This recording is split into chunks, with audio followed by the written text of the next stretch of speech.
Hi guys, welcome back to my channel. In this video I'm going to show you how to draft a flare shorts pattern without slicing, that's splitting and spreading. You guys know the conventional way of splitting a basic short and spreading it into a flared, but this way, this particular tutorial I'm going to show you the one way to draft it, the easiest way, the fastest way, without slicing and spreading. Okay, now from the top of the pattern paper, I'm going to mark 8.5 inches, to get the circumference of my waistline, and I'm marking 8.5 inches so that it can accommodate the crouch line and also what I need to draft my waistline. So depending on what your waist is, that's what determines whether you mark 8.5 inches or 7 inches or 6 inches or 2 inches or 1 inch. Do you guys understand me? Yeah. So after that, I connected my markings with a curvy line. Then from the center, or from the ending, or from the side, I took the entire circumference of the waist to make sure everything is good. Then from the top, I marked 19 inches for the length of the shorts. Okay, are we good? 19 inches for the length of the short. This is my waistline, circumference of the waistline, and that is the circumference of the shorts. We're good. The length of the shorts. So this is what it looks like. This is what we have here. This is what we are working with. Okay, now from the side, I marked 3 inches for the width of my crouch, and from that point I extended my tape downwards and marked 9 inches for the length. Okay, so at that 9-inch point, I'm also going to mark like 3 inches to make sure that everything is good. The 3 inches is equal across along the entire length of the crouch line. After doing that, I connected my crouch line with with some lines. It's not really straight because we have a straight and a side line. You guys can see what I'm doing here. So this is my crouch line, the outline of my crouch line. The next thing I'm going to do now is to insert my crouch curve. Okay, and it's just by trying to form an L shape, which is what I just did here. Now this is my crouch curve. We're good. So this is the crouch curve. Now from the hem, I marked 2 inches inwards to shape out my my in leg, where my thighs are going to fit. You guys know it's a little slanted for shorts and even for trousers, so that's what we have there. Then from the side, I went from the crouch line point, I marked 8 inches for my waistline. Okay, I marked 8 inches for my waistline, and from the hem I connected the circumference of the waistline.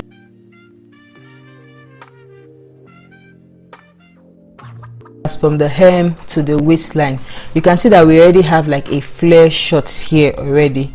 Then to this at the side, I added 0.5 inch for my sewing allowance. Okay, so I did this across the entire seam allowance, and I connected my markings with a straight line, more like a slanted line though, not really a straight line. You guys understand? We're good. So this is what we have here. This is what the front part looks like. We're just going to go in to tweak the waistline. You guys know we have like this curve around the hem of the waistline, that's the side. So from that part, I'm going to mark 1 inch upwards. You guys know that around the waistline for shorts, for trousers, it's not exactly straight, it's a little curvy. Okay, so I just went ahead to mark 1 inch upwards. Okay, I drew a straight line first, then I marked the 1 inch point. Let me not confuse you. I drew a straight line first, then I marked the 1 inch point, and from the crotch point, where we normally put our dart. Okay, but here I marked like 4.5 inches, like if you're cutting a normal short where your dart normally sits. So from that point, from the side, I'm just going to connect it to the point where our dart is supposed to normally sit if we are sewing like a normal regular straight short. So you see we have the curve already. Okay, now because we've adjusted the waistline, of course the circumference of the waist is going to shift. So I'm going to take the measurement of my waist again. I just realized that it is short by half an inch. Okay, because we adjusted the waistline. This is a curve. You guys know how flats are. It's definitely going to be short. So I'm short by half an inch, and what I just did is at the side I added half an inch again, you know, to make up for the half an inch that was short. So you guys should just see how I'm going to gradually adjust the waistline to fit back to, you know, the 8.5 inches, you know, plus my sewing allowance. So I've marked out the point where I need, as in I've added more allowance, so I just slanted it in to the, you guys know the first line is for the seam allowance, which I've attached the new, you know, I'm saying so much allowance to it. You guys can see what I'm doing. Then I'm just going to connect the second one to that point. Do you guys understand? So when I'm done marking like this, I'm going to get back the 8.5 inches. Do you guys understand me? When I was done adjusting the waistline, it became 8 inches instead of 8.5 inches. So I went ahead to add half an inch again, and I adjusted my seam allowance and my sewing point. That's just what I did here. So after doing that, I used my eraser and I erased the initial marks, erased, you know, the waistline that we don't need, and this is what we have here. Okay, now there's something I want to point out. This is like the waistline, the crouch line. I added also, like, I marked out the sewing point where I'm going to the seam allowance, you know, along the entire length, you know, the width and the hem of the shirt. Now there's something I want to quickly point out here. Okay, this shirt looks big. That's the hem looks big. So you know, for your flare shirt, you can either want the flare to be bogus or you want it not to be too big. Okay, so from here I'm just going to like show you guys where the original circumference of my waist of my tie is. That's like 22 inches. So this is 22 inches flared. Okay, but if I want to make the flared a little bit, I don't want it to be too bogus or to be too big, what you just do is go in and reduce it a little bit, you know, just to make sure you have that your flared effect on the pattern paper. You can just go in and reduce it a little bit. Look at what I did here. From the sewing allowance, for the seam allowance, I went in to add like slanted line, but I still made sure it was, you know, it still had that flared effect, so that even though I want the shorts to be the flared of the short to be big or to be small, it will still have that flared effect. Do you understand? So I quickly wanted to show you guys this on the front pattern, so that in case yours turns out really big, you will know what to do. Okay, so after everything, what's the next thing to do, guys? Obviously is to cut out the outline you've created with your markings, which is what I did here. Like I said, my nose is stuffed. I really thought about doing this voiceover because I'm literally dragging my nose and holding my breath, trust me. So bear with me before someone says, Ada, you are breathing heavily. Oh, I have kata. Please, thank you very much. Send me vitamin C and loads of oranges. Okay, so I just went ahead to like cut the sides, cut the waistline, cut the hem. Why I said to do this tutorial for you guys is most one I see is they cut a basic short and they spread it out and, you know, draft another pattern and you know place another pattern paper and get a flared short. But I wanted to teach you guys the one you would be able to draft without slicing and spreading. Plenty talk. Now to the back pattern, they're basically going to almost repeat same thing, but there's a difference. So like I did for the front pattern, I marked 8.5 inches, you know, to get the circumference of my waist, and when I was done marking, I connected my markings with a curvy line to get this cone shape that we normally get for our flared normally. So from that point I marked 9 inches downwards, which was what I did for the front pattern. But you guys know the back pattern, you know, it accommodates the butt. So instead of 3 inches I marked 3.5 inches. We're good? Yeah, you guys can see how I'm following the curve. I'm not just marking it straight, I'm following the curve. Okay, so I marked 3.5 inches. So to get our crouch line, I marked 3.5 inches by 9. Are we good? Then when I was done with that, I connected my markings with straight lines. Some places are straight, some places are cube. You guys can see what I'm doing. Yeah, if you've watched up to this point and you're enjoying this video, make sure you give this video a thumbs up. Don't forget to subscribe if you haven't, and hit the notification bell so that whenever I post a video, you will get notified. You guys get me to 100k. Now, since I marked 3.5 inches, which means I added 0.5 inch to this pattern. So I marked that 0.5 inch point bar.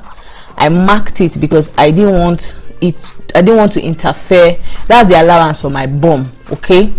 And because I laid the front pattern on the back pattern, I need that 0.5 inch to be there as the allowance for the bum. So from the hem of the pattern, I went ahead to add an extra 0.5 inch, which is match up with this point here.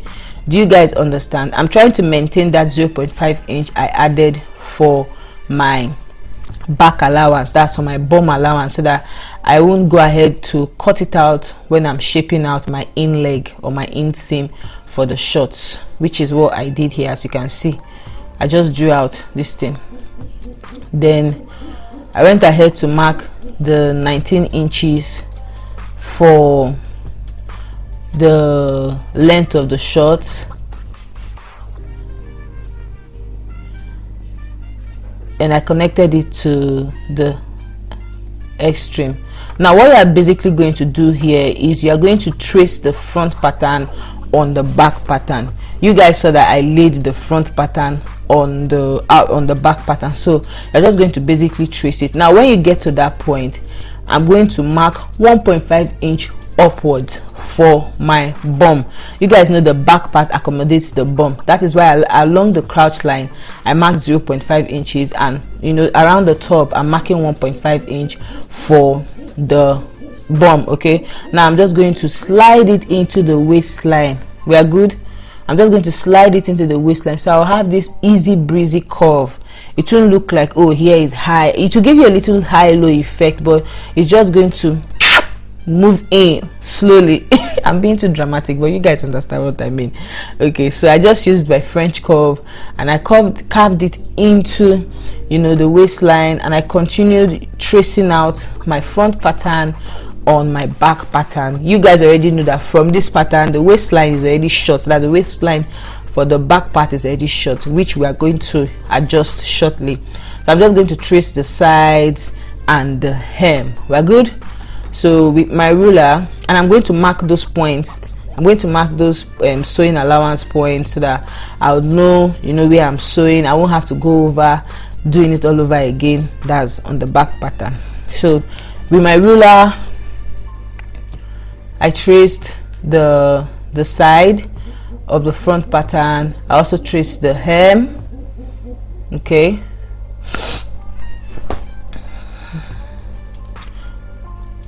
I don't know why I woke up with a cold this morning. Literally, I don't know, because I covered myself up. Anyway, hope you guys can hear me now.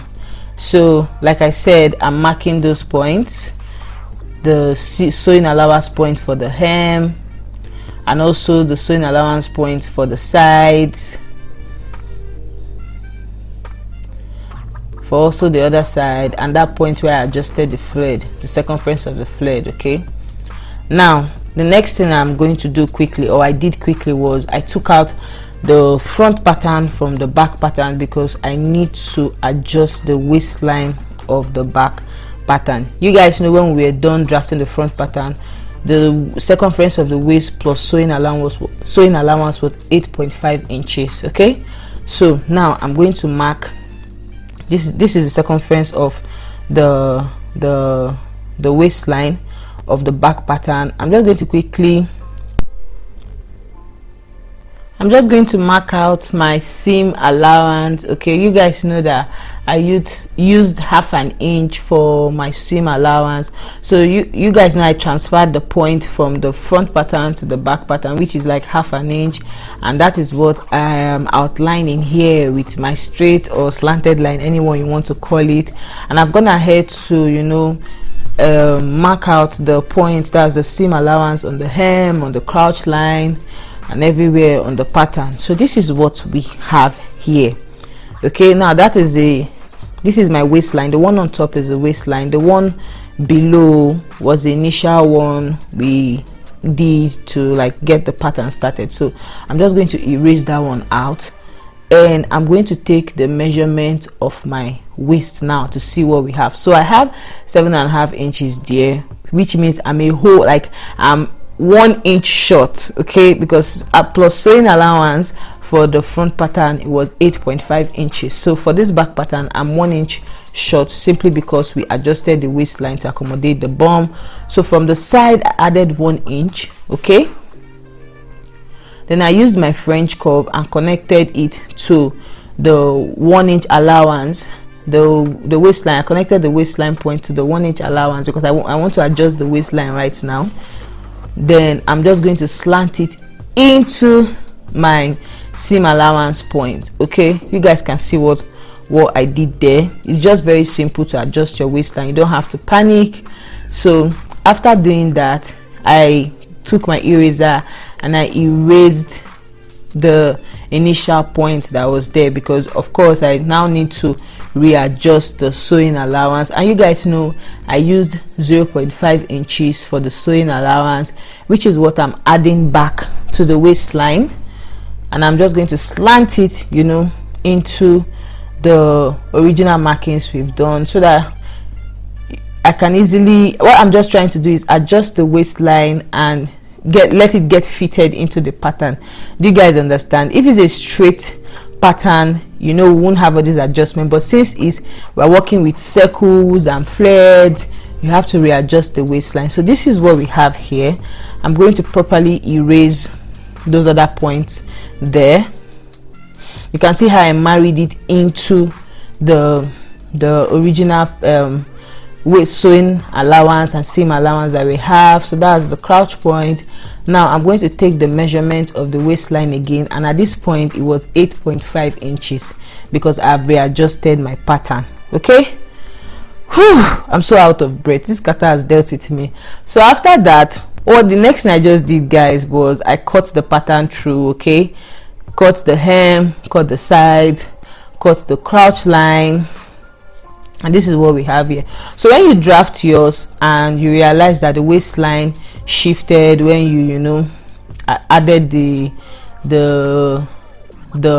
allowance to accommodate the bum or the hip curve, this is just the easy way to readjust the waistline to get what you want to work with.